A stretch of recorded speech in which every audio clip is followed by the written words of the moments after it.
Ethics, sometimes known as philosophical ethics, ethical theory, and moral philosophy, is a branch of philosophy that involves systematizing, defending, and recommending concepts of right and wrong conduct, often addressing disputes of moral diversity. The term comes from the Greek word ethikos from ethos, which means custom, habit. The superfield within philosophy known as axiology includes both ethics and aesthetics, and is unified by each sub-branch's concern with value. Philosophical ethics investigates what is the best way for humans to live, and what kinds of actions are right or wrong in particular circumstances. Ethics may be divided into three major areas of study. Metaethics, about the theoretical meaning and reference of moral propositions, and how their truth values, if any, may be determined. Normative ethics, about the practical means of determining a moral course of action. Applied ethics draws upon ethical theory in order to ask what a person is obligated to do in some very specific situation, or within some particular domain of action, such as business. Related fields are moral psychology, descriptive ethics, and value theory.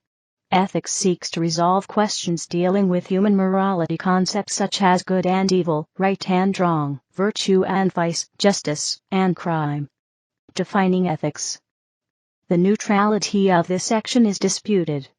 Relevant discussion may be found on the talk page. Please do not remove this message until the dispute is resolved. June 2014. Rushworth Kidder states that standard definitions of ethics have typically included such phrases as the science of the ideal human character or the science of moral duty. Richard William Paul and Linda Elder define ethics as a set of concepts and principles that guide us in determining what behavior helps or harms sentient creatures. The Cambridge Dictionary of Philosophy states that the word ethics is commonly used interchangeably with morality, and sometimes it is used more narrowly to mean the moral principles of a particular tradition, group, or individual. Clarification needed. Paul and Elder state that most people confuse ethics with behaving in accordance with social conventions, religious beliefs, and the law, and don't treat ethics as a standalone concept. The word ethics in English can mean several things. It can refer to philosophical ethics, a project that attempts to use reason in order to answer various kinds of ethical questions. It can also be used to describe a particular person's own idiosyncratic principles or habits. For example, Joe has good ethics. It may also be used to characterize the questions of right conduct in some specific sphere, even when such right conduct is not examined philosophically. Business ethics, or the ethics of child rearing, may refer, but need not refer, to a philosophical examination of such issues. Philosophical ethics, or ethical theory, is not the exclusive use of the term ethics in English. Metaethics. Metaethics asks how we understand, know about, and what we mean when we talk about what is right and what is wrong. An ethical question fixed on some particular practical question, such as, should I eat this particular piece of chocolate cake? Cannot be a metaethical question. A metaethical question is abstract and relates to a wide range of more specific practical questions. For example, is it ever possible to have secure knowledge of what is right and wrong? Would be a metaethical question. Metaethics has always accompanied philosophical ethics. For example, Aristotle implies that less precise knowledge is possible in ethics than in other spheres of inquiry, and he regards ethical knowledge as depending upon habit and acculturation, in a way that makes it distinctive from other kinds of knowledge. Metaethics is also important in G. E. Moore's Principia Ethicae, from 1903. In it he first wrote about what he called the naturalistic fallacy. Moore was seen to reject naturalism in ethics, in his open question argument. This made thinkers look again at second-order questions about ethics. Earlier, the Scottish philosopher David Hume had put forward a similar view on the difference between facts and values. Studies of how we know in ethics divide into cognitivism and non-cognitivism. This is similar to the contrast between descriptivists and non-descriptivists. Non-cognitivism is the claim that when we judge something as right or wrong, this is neither true nor false. We may, for example, be only expressing our emotional feelings about these things. Cognitivism can then be seen as the claim that when we talk about right and wrong, we are talking about matters of fact. The ontology of ethics is about value-bearing things or properties, i.e. the kind of things or stuff referred to by ethical propositions. Non-descriptivists and non-cognitivists believe that ethics does not need a specific ontology, since ethical propositions do not refer. This is known as an anti-realist position. Realists, on the other hand, must explain what kind of entities, properties, or states are relevant for ethics, how they have value, and why they guide and motivate our actions. Normative ethics. Normative ethics is the study of ethical action. It is the branch of ethics that investigates the set of questions that arise when considering how one ought to act, morally speaking. Normative ethics is distinct from metaethics because it examines standards for the rightness and wrongness of actions, while metaethics studies the meaning of moral language and the metaphysics of moral facts. Normative ethics is also distinct from descriptive ethics, as the latter is an empirical investigation of people's moral beliefs. To put it another way, descriptive ethics would be concerned with determining what proportion of people believe that killing is always wrong, while normative ethics is concerned with whether it is correct to hold such a belief. Hence, normative ethics sometimes called prescriptive, rather than descriptive. However, on certain versions of the metaethical view called moral realism, moral facts are both descriptive and prescriptive at the same time. Traditionally, normative ethics, also known as moral theory, was the study of what makes actions right and wrong. These theories offered an overarching moral principle one could appeal to in resolving difficult moral decisions. At the turn of the 20th century, moral theories became more complex, and are no longer concerned solely with rightness and wrongness, but are interested in many different kinds of moral status. During the middle of the century, the study of normative ethics declined as metaethics grew in prominence. This focus on metaethics was in part caused by an intense linguistic focus in analytic philosophy, and by the popularity of logical positivism. In 1971, John Rawls published A Theory of Justice, noteworthy in its pursuit of moral arguments, and eschewing of metaethics. This publication set the trend for renewed interest in normative ethics. Virtue ethics. Socrates. Virtue ethics describes the character of a moral agent as a driving force for ethical behavior, and is used to describe the ethics of Socrates, Aristotle, and other early Greek philosophers. Socrates, 469–399 BC, was one of the first Greek philosophers to encourage both scholars and the common citizen to turn their attention from the outside world to the condition of humankind. In this view, knowledge bearing on human life was placed highest, while all other knowledge were secondary. Self-knowledge was considered necessary for success, and inherently an essential good. A self-aware person will act completely within his capabilities to his pinnacle, while an ignorant person will flounder and encounter difficulty. To Socrates, a person must become aware of every fact and its context relevant to his existence if he wishes to attain self-knowledge. He posited that people will naturally do what is good if they know what is right. Evil or bad actions are the result of ignorance. If a criminal was truly aware of the intellectual and spiritual consequences of his actions, he would neither commit, nor even consider committing those actions. Any person who knows what is truly right will automatically do it, according to Socrates. While he correlated knowledge with virtue, he similarly equated virtue with joy. The truly wise man will know what is right, do what is good, and therefore be happy. 32–33. Aristotle, 384–323 BC, posited an ethical system that may be termed self-realizationism. In Aristotle's view, when a person acts in accordance with his nature and realizes his full potential, he will do good and be content. At birth, a baby is not a person, but a potential person. To become a real person, the child's inherent potential must be realized. unhappiness and frustration are caused by the unrealized potential of a person, leading to failed goals and a poor life. Aristotle said, "Nature does nothing in vain." Therefore, it is imperative for people to act in accordance with their nature and develop their latent talents in order to be content and complete. Happiness was held to be the ultimate goal. All other things, such as civic life or wealth, are merely means to the end. Self-realization, the awareness of one's nature, and the development of one's talents, is the surest path to happiness. 33-35. Aristotle asserted that man had three natures: vegetable, physical/metabolism, animal, emotional/appetite, and rational, mental/conceptual. Physical nature can be assuaged through exercise and care, emotional nature through indulgence of instinct and urges, and mental through human reason and developed potential. Rational development was considered the most important, as essential to philosophical self-awareness, and as uniquely human. Moderation was encouraged, with the extreme seen as degraded and immoral. For example, courage is the moderate virtue between the extremes of cowardice and recklessness. Man should not simply live, but live well with conduct governed by moderate virtue. This is regarded as difficult, as virtue denotes doing the right thing, to the right person, at the right time, to the proper extent, in the correct fashion, for the right reason. 35-37. Stoicism.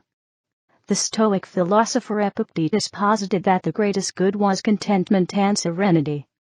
Peace of mind, or apatheia, was of the highest value. Self-mastery over one's desires and emotions leads to spiritual peace. The unconquerable will is central to this philosophy. The individual's will should be independent and inviolate. Allowing a person to disturb the mental equilibrium is in essence offering yourself in slavery. If a person is free to anger you at will, you have no control over your internal world, and therefore no freedom. Freedom from material attachments is also necessary. If a thing breaks, the person should not be upset, but realize it was a thing that could break. Similarly, if someone should die, those close to them should hold to their serenity, because the loved one was made of flesh and blood destined to death. Stoic philosophy says to accept things that cannot be changed, resigning oneself to existence, and enduring in a rational fashion. Death is not feared. People do not lose their life, but instead return, for they are returning to God, who initially gave what the person is, as a person. Epictetus said, difficult problems in life should not be avoided, but rather embraced. They are spiritual exercises needed for the health of the spirit, just as physical exercise is required for the health of the body. He also stated that sex and sexual desire are to be avoided, as the greatest threat to the integrity and equilibrium of a man's mind. Abstinence is highly desirable. Epictetus said, remaining abstinent in the face of temptation was a victory for which a man could be proud. 38-41. Hedonism. Hedonism posits that the principal ethic is maximizing pleasure and minimizing pain. There are several schools of hedonist thought, ranging from those advocating the indulgence of even momentary desires to those teaching a pursuit of spiritual bliss. In their consideration of consequences, they range from those advocating self-gratification regardless of the pain and expense to others, to those stating that the most ethical pursuit maximizes pleasure and happiness for the most people. 37. Cyrenaic hedonism. Founded by Aristippus of Cyrene, Cyrenaics supported immediate gratification or pleasure. Eat, drink and be merry, for tomorrow we die. Even fleeting desires should be indulged, for fear the opportunity should be forever lost. There was little to no concern with the future, the present dominating in the pursuit for immediate pleasure. Cyrenaic hedonism encouraged the pursuit of enjoyment and indulgence without hesitation, believing pleasure to be the only good. 37. Epicureanism. Epicurean ethics is a hedonist form of virtue ethics. Epicurus presented a sustained argument that pleasure, correctly understood, will coincide with virtue. He rejected the extremism of the Cyrenaics, believing some pleasures and indulgences to be detrimental to human beings. Epicureans observed that indiscriminate indulgence sometimes resulted in negative consequences. Some experiences were therefore rejected out of hand, and some unpleasant experiences endured in the present to ensure a better life in the future. To Epicurus the summum bonum, or greatest good, was prudence, exercised through moderation and caution. Excessive indulgence can be destructive to pleasure and can even lead to pain. For example, eating one food too often will cause a person to lose taste for it. Eating too much food at once will lead to discomfort and ill health. Pain and fear were to be avoided. Living was essentially good, barring pain and illness. Death was not to be feared. Fear was considered the source of most unhappiness. Conquering the fear of death would naturally lead to a happier life. Epicurus reasoned if there was an afterlife and immortality, the fear of death was irrational. If there was no life after death, then the person would not be alive to suffer, fear, or worry. He would be non-existent in death. It is irrational to fret over circumstances that do not exist, such as one's state in death in the absence of an afterlife. 37-38. State consequentialism. State consequentialism, also known as Mohist consequentialism, is an ethical theory that evaluates the moral worth of an action based on how much it contributes to the basic goods of the state. The Stanford Encyclopedia of Philosophy describes Mohist consequentialism, dating back to the 5th century BC, as a remarkably sophisticated version based on a plurality of intrinsic goods taken as constitutive of human welfare. Unlike Utilitarianism, which views pleasure as a moral good, the basic goods in Mohist consequentialist thinking are order, material wealth, and increase in population. During Moses' era, war and famines were common, and population growth was seen as a moral necessity for a harmonious society. The material wealth of Mohist consequentialism refers to basic needs like shelter and clothing. And the order of Mohist consequentialism refers to Moses' stance against warfare and violence, which he viewed as pointless and a threat to social stability. Stanford sinologist David Shepard Nivison, in the Cambridge History of Ancient China, writes that the moral goods of Mohism are interrelated: more basic wealth, then more reproduction; more people, then more production and wealth. If people have plenty, they would be good, filial, kind, and so on unproblematically. The Mohists believe that morality is based on promoting the benefit of all under heaven, and eliminating harm to all under heaven. In contrast to Bentham's views, state consequentialism is not utilitarian, because it is not hedonistic or individualistic. The importance of outcomes that are good for the community outweigh the importance of individual pleasure and pain. Consequentialism. Consequentialism refers to moral theories that hold that the consequences of a particular action form the basis for any valid moral judgment about that action, or create a structure for judgment. See rule consequentialism. Thus, from a consequentialist standpoint, a morally right action is one that produces a good outcome, or consequence.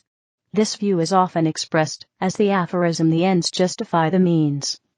The term consequentialism was coined by G.E.M. Anscombe in her essay Modern Moral Philosophy in 1958 to describe what she saw as the central error of certain moral theories, such as those propounded by Mill and Sidgwick. Since then, the term has become common in English language ethical theory. The defining feature of consequentialist moral theories is the weight given to the consequences in evaluating the rightness and wrongness of actions. In consequentialist theories, the consequences of an action or rule generally outweigh other considerations. Apart from this basic outline, there is little else that can be unequivocally said about consequentialism as such. However, there are some questions that many consequentialist theories address. What sort of consequences count as good consequences? Who is the primary beneficiary of moral action? How are the consequences judged, and who judges them?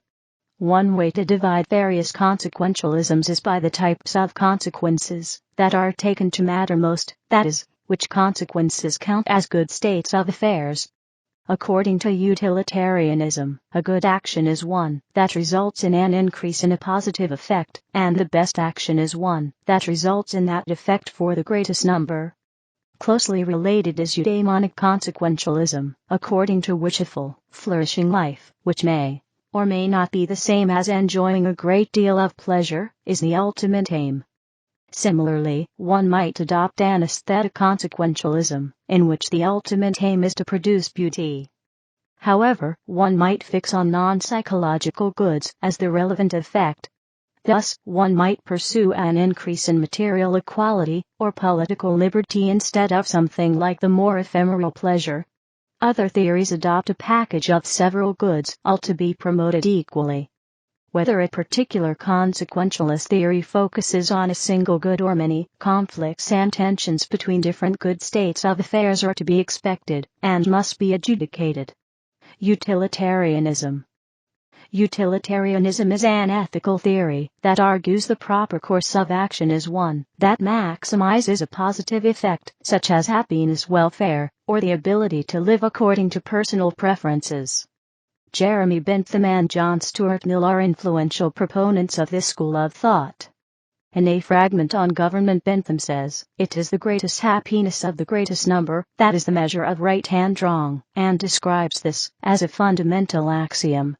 In an introduction to the principles of morals and legislation, he talks of the principle of utility, but later prefers the greatest happiness principle. Utilitarianism is the paradigmatic example of a consequentialist moral theory. This form of utilitarianism holds that what matters is the aggregate positive effect of everyone and not only of any one person. John Stuart Mill, in his exposition of utilitarianism, proposed a hierarchy of pleasures, meaning that the pursuit of certain kinds of pleasure is more highly valued than the pursuit of other pleasures. Another noteworthy proponent of utilitarianism is the philosopher Sam Harris, author of The Moral Landscape. There are two types of utilitarianism: act utilitarianism and rule utilitarianism. In act utilitarianism, the principle of utility is applied directly to each alternative act in a situation of choice. The right act is then defined as the one which brings about the best results, or the least amount of bad results.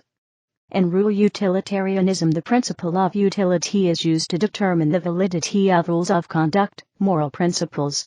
A rule like promise-keeping is established by looking at the consequences of a world in which people broke promises at will, and a world in which promises were binding. Right and wrong are then defined as following or breaking those rules. Deontology.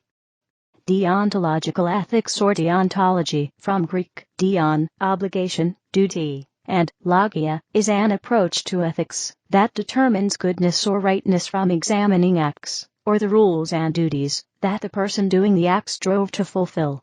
This is in contrast to consequentialism, in which rightness is based on the consequences of an act, and not the act by itself. In deontology, an act may be considered right even if the act produces a bad consequence, if it follows the rule that one should do unto others as they would have done unto them, and even if the person who does the act lacks virtue and had a bad intention in doing the act. According to deontology, we have a duty to act in a way that does those things that are inherently good as acts, truth-telling for example, or follow an objectively obligatory rule, as in rule utilitarianism. For deontologists, the ends or consequences of our actions are not important in and of themselves, and our intentions are not important in and of themselves. Immanuel Kant's theory of ethics is considered deontological for several different reasons. First, Kant argues that to act in the morally right way, people must act from duty, deon. Second, Kant argued that it was not the consequences of actions that make them right or wrong, but the motives, maxime, of the person who carries out the action. Immanuel Kant. Kant's argument that to act in the morally right way, one must act from duty, begins with an argument that the highest good must be both good in itself and good without qualification. Something is good in itself when it is intrinsically good, and good without qualification when the addition of that thing never makes a situation ethically worse. Kant then argues that those things that are usually thought to be good, such as intelligence, perseverance, and pleasure, fail to be either intrinsically good or good without qualification. Pleasure, for example, appears to not be good without qualification, because when people take pleasure in watching someone suffering, this seems to make the situation ethically worse. He concludes that there is only one thing that is truly good. Nothing in the world, indeed nothing even beyond the world, can possibly be conceived which could be called good without qualification except a good will. Contemporary virtue ethics. Modern virtue ethics was popularized during the late 20th century, in large part, as a response to G. E. Anscombe's modern moral philosophy. Anscombe argues that consequentialist and deontological ethics are only feasible as universal theories, if the two schools ground themselves in divine law. As a deeply devoted Christian herself, Anscombe proposed that either those who do not give ethical credence to notions of divine law take up virtue ethics, which does not necessitate universal laws as agents themselves are investigated for virtue or vice and held up to universal standards, or that those who wish to be utilitarian or consequentialist ground their theories in religious conviction. Alistair MacIntyre, who wrote the book After Virtue, was a key contributor and proponent of modern virtue ethics, although MacIntyre supports a relativistic account of virtue based on cultural norms, not objective standards. Martha Nussbaum, a contemporary virtue ethicist, objects to MacIntyre's relativism, among that of others, and responds to relativist objections, to form an objective account in her work Non-Relative Virtues, an Aristotelian approach. Complete Conduct Principles for the 21st Century blended the Eastern virtue ethics and the Western virtue ethics, with some modifications, to suit the 21st century, and formed a part of contemporary virtue ethics. Pragmatic Ethics. Associated with the pragmatists, Charles Sanders Peirce, William James, and especially John Dewey, pragmatic ethics holds that moral correctness evolves similarly to scientific knowledge, socially over the course of many lifetimes. Thus, we should prioritize social reform over attempts to account for consequences, individual virtue or duty, although these may be worthwhile attempts, provided social reform is provided for. Role ethics. Role ethics is an ethical theory based on family roles. Unlike virtue ethics, role ethics is not individualistic. Morality is derived from a person's relationship with their community. Confucian ethics is an example of role ethics. Confucian roles center around the concept of filial piety or xiao, a respect for family members. According to Roger Ames and Henry Rosemont, Confucian normativity is defined by living one's family roles to maximum effect. Morality is determined through a person's fulfillment of a role, such as that of a parent or a child. Confucian roles are not rational and originate through the xian, or human emotions. Postmodern ethics. Postmodernism. This article or section possibly contains previously unpublished synthesis of published material that conveys ideas not attributable to the original sources. Relevant discussion may be found on the talk page. July 2009. The 20th century saw a remarkable expansion and evolution of critical theory, following on earlier Marxist theory efforts to locate individuals within larger structural frameworks of ideology and action. Anti-humanists such as Louis Althusser and Michel Foucault and structuralists such as Roland Barthes challenged the possibilities of individual agency and the coherence of the notion of the individual itself. Clarification needed as critical theory developed in the later 20th century. Post-structuralism sought to problematize human relationships to knowledge and objective reality. Jacques Derrida argued that access to meaning and the real was always deferred, and sought to demonstrate via recourse to the linguistic realm that there is nothing outside context. Unfortunately, or text is often mistranslated as there is nothing outside the text. At the same time, Jean Baudrillard theorized that signs and symbols or simulacro mask reality, and eventually the absence of reality itself, particularly in the consumer world. Post-structuralism and postmodernism argue that ethics must study the complex and relational conditions of actions. A simple alignment of ideas of right and particular acts is not possible. There will always be an ethical remainder that cannot be taken into account, or often even recognized. Such theorists find narrative, or, following Nietzsche and Foucault, genealogy, to be a helpful tool for understanding ethics, because narrative is always about particular lived experiences in all their complexity rather than the assignment of an idea or norm to separate and individuated actions. Zygmunt Bauman says postmodernity is best described as modernity without illusion. The illusion being the belief that humanity can be repaired by some ethic principle. Postmodernity can be seen in this light, as accepting the messy nature of humanity as unchangeable. David Cousins-Hoy states that Emmanuel Levinas' writings on the face of the other and Derrida's meditations on the relevance of death to ethics are signs of the ethical turn in continental philosophy that occurred in the 1980s and 1990s. Hoy describes post-critique ethics as the obligations that present themselves as necessarily to be fulfilled, but are neither forced on one, or are enforceable. 2004, page 103. Hoy's post-critique model uses the term ethical resistance. Examples of this would be an individual's resistance to consumerism in a retreat to a simpler but perhaps harder lifestyle, or an individual's resistance to a terminal illness. Hoy describes Levinas' account as not the attempt to use power against itself, or to mobilize sectors of the population to exert their political power. The ethical resistance is instead the resistance of the powerless. 2004, page 8. Hoy concludes that the ethical resistance of the powerless others to our capacity to exert power over them is therefore what imposes unenforceable obligations on us. The obligations are unenforceable precisely because of the other's lack of power. That actions are at once obligatory and at the same time unenforceable is what put them in the category of the ethical.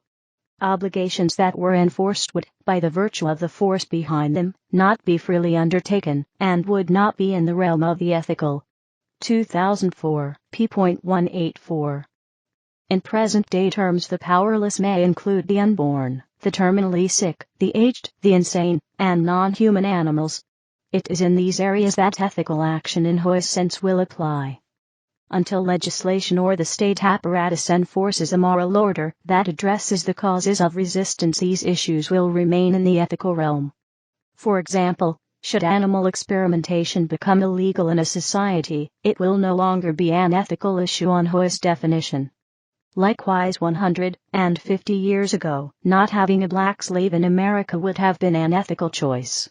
This later issue has been absorbed into the fabric of an enforceable social order, and is therefore no longer an ethical issue in Hoy's sense. Applied ethics. Applied ethics is a discipline of philosophy that attempts to apply ethical theory to real-life situations. The discipline has many specialized fields, such as engineering ethics, bioethics, geoethics, public service ethics, and business ethics. Specific questions. The section needs additional citations for verification. Please help improve this article by adding citations to reliable sources. Unsourced material may be challenged and removed. May 2009. Applied ethics is used in some aspects of determining public policy as well as by individuals facing difficult decisions. The sort of questions addressed by applied ethics include: is getting an abortion immoral? Is euthanasia immoral? Is affirmative action right or wrong? What are human rights, and how do we determine them? Do animals have rights as well? And do individuals have the right of self-determination? A more specific question could be: if someone else can make better out of his/her life than I can, is it then moral to sacrifice myself for them if needed? Without these questions, there is no clear fulcrum on which to balance law, politics, and the practice of arbitration. In fact, no common assumptions of all participants, so the ability to formulate the questions are prior to rights balancing. But not all questions studied in applied ethics concern public policy. For example, making ethical judgments regarding questions such as: is lying always wrong? and, if not, when is it permissible? Is prior to any etiquette. People in general are more comfortable with dichotomies, two opposites. However, in ethics the issues are most often multifaceted, and the best proposed actions address many different areas concurrently. In ethical decisions the answer is almost never a yes or no, right or wrong statement. Many buttons are pushed so that the overall condition is improved, and not to the benefit of any particular faction. Particular fields of application. Bioethics. Bioethics is the study of controversial ethics brought about by advances in biology and medicine. Bioethicists are concerned with the ethical questions that arise in the relationships among life sciences, biotechnology, medicine, politics, law, and philosophy. It also includes the study of the more commonplace questions of values, the ethics of the ordinary that arise in primary care, and other branches of medicine. Bioethics also needs to address emerging biotechnologies that affect basic biology and future humans. These developments include cloning, gene therapy, human genetic engineering, astroethics and life in space, and manipulation of basic biology through altered DNA, XNA, and proteins. Correspondingly, new bioethics also need to address life at its core.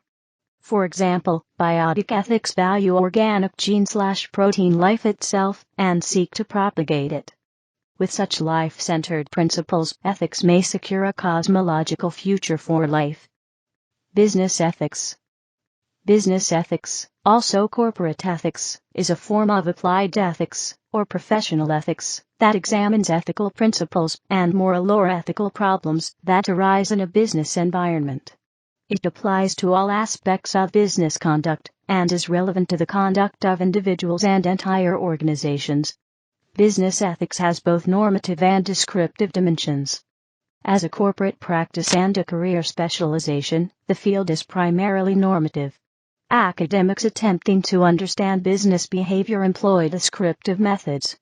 The range and quantity of business ethical issues reflects the interaction of profit-maximizing behavior with non-economic concerns. Interest in business ethics accelerated dramatically during the 1980s and 1990s, both within major corporations and within academia. For example, today most major corporations promote their commitment to non-economic values under headings such as ethics codes and social responsibility charters. Adam Smith said, "People of the same trade seldom meet together, even for merriment and diversion, but the conversation ends in a conspiracy against the public, or in some contrivance to raise prices." Governments use laws and regulations to point business behavior in what they perceive to be beneficial directions. Ethics implicitly regulates areas and details of behavior that lay beyond governmental control. The emergence of large corporations with limited relationships and sensitivity to the communities in which they operate accelerated the development of formal ethics regimes. Relational ethics. Relational ethics are related to an ethics of care. They are used in qualitative research, especially ethnography and orthoethnography. Researchers who employ relational ethics value and respect the connection between themselves and the people they study, and between researchers and the communities in which they live and work. Ellis, 2007, page 4. Relational ethics also help researchers understand difficult issues such as conducting research on intimate others that have died and developing friendships with their participants. Relational ethics in close personal relationships form a central concept of contextual therapy. Machine ethics. In Moral Machines, Teaching Robots Right from Wrong, Wendell Wallach and Colin Allen conclude that issues in machine ethics will likely drive advancement in understanding of human ethics, by forcing us to address gaps in modern normative theory, and by providing a platform for experimental investigation. The effort to actually program a machine or artificial agent to behave as though instilled with a sense of ethics requires new specificity in our normative theories, especially regarding aspects customarily considered common sense. For example, machines, unlike humans, can support a wide selection of learning algorithms, and controversy has arisen over the relative ethical merits of these options. This may reopen classic debates of normative ethics framed in new, highly technical terms. Military ethics. Military ethics are concerned with questions regarding the application of force and the ethos of the soldier, and are often understood as applied professional ethics. Just war theory is generally seen to set the background terms of military ethics. However, individual countries and traditions have different fields of attention. Military ethics involves multiple sub-areas, including the following among others. 1. What, if any, should be the laws of war? 2. Justification for the initiation of military force. 3. Decisions about who may be targeted in warfare. 4. Decisions on choice of weaponry, and what collateral effects such weaponry may have. 5. Standards for handling military prisoners. 6. Methods of dealing with violations of the laws of war. Political ethics. Political ethics, also known as political morality or public ethics, is the practice of making moral judgments about political action and political agents. Public sector ethics. Public sector ethics is a set of principles that guide public officials in their service to their constituents, including their decision-making on behalf of their constituents. Fundamental to the concept of public sector ethics is the notion that decisions and actions are based on what best serves the public's interests, as opposed to the official's personal interests, including financial interests, or self-serving political interests. Moral psychology. Moral psychology. Moral psychology is a field of study that began as an issue in philosophy, and that is now properly considered part of the discipline of psychology. Some use the term moral psychology relatively narrowly to refer to the study of moral development. However, others tend to use the term more broadly to include any topics at the intersection of ethics and psychology, and philosophy of mind. Such topics are ones that involve the mind and are relevant to moral issues.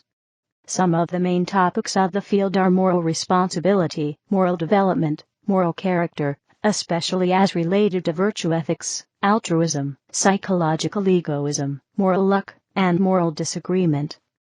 Evolutionary ethics. Evolutionary ethics. Evolutionary ethics concerns approaches to ethics, morality, based on the role of evolution in shaping human psychology and behavior. Such approaches may be based in scientific fields such as evolutionary psychology or sociobiology, with a focus on understanding and explaining observed ethical preferences and choices. Descriptive ethics. Descriptive ethics is on the less philosophical end of the spectrum, since it seeks to gather particular information about how people live, and draw general conclusions based on observed patterns. Abstract and theoretical questions that are more clearly philosophical, such as, is ethical knowledge possible?, are not central to descriptive ethics. Descriptive ethics offers a value-free approach to ethics, which defines it as a social science rather than a humanity. Its examination of ethics doesn't start with a preconceived theory, but rather investigates observations of actual choices made by moral agents in practice. Some philosophers rely on descriptive ethics and choices made and unchallenged by a society or culture to derive categories, which typically vary by context. This can lead to situational ethics and situated ethics. These philosophers often view aesthetics, etiquette, and arbitration as more fundamental, percolating bottom-up to imply the existence of, rather than explicitly prescribe, theories of value or of conduct. The study of descriptive ethics may include examinations of the following. Ethical codes applied by various groups. Some consider aesthetics itself the basis of ethics, and a personal moral code are developed through art and storytelling as very influential in one's later ethical choices. Informal theories of etiquette that tend to be less rigorous and more situational. Some consider etiquette as simple negative ethics, i.e., where can one evade an uncomfortable truth without doing wrong? One notable advocate of this view is Judith Martin, Miss Manners. According to this view, ethics is more a summary of common-sense social decisions. practices in arbitration and law, e.g., the claim that ethics itself is a matter of balancing right versus right, i.e., putting priorities on two things that are both right, but that must be traded off carefully in each situation. Observed choices made by ordinary people without expert aid or advice who vote by and decide what is worth valuing. This is a major concern of sociology, political science, and economics.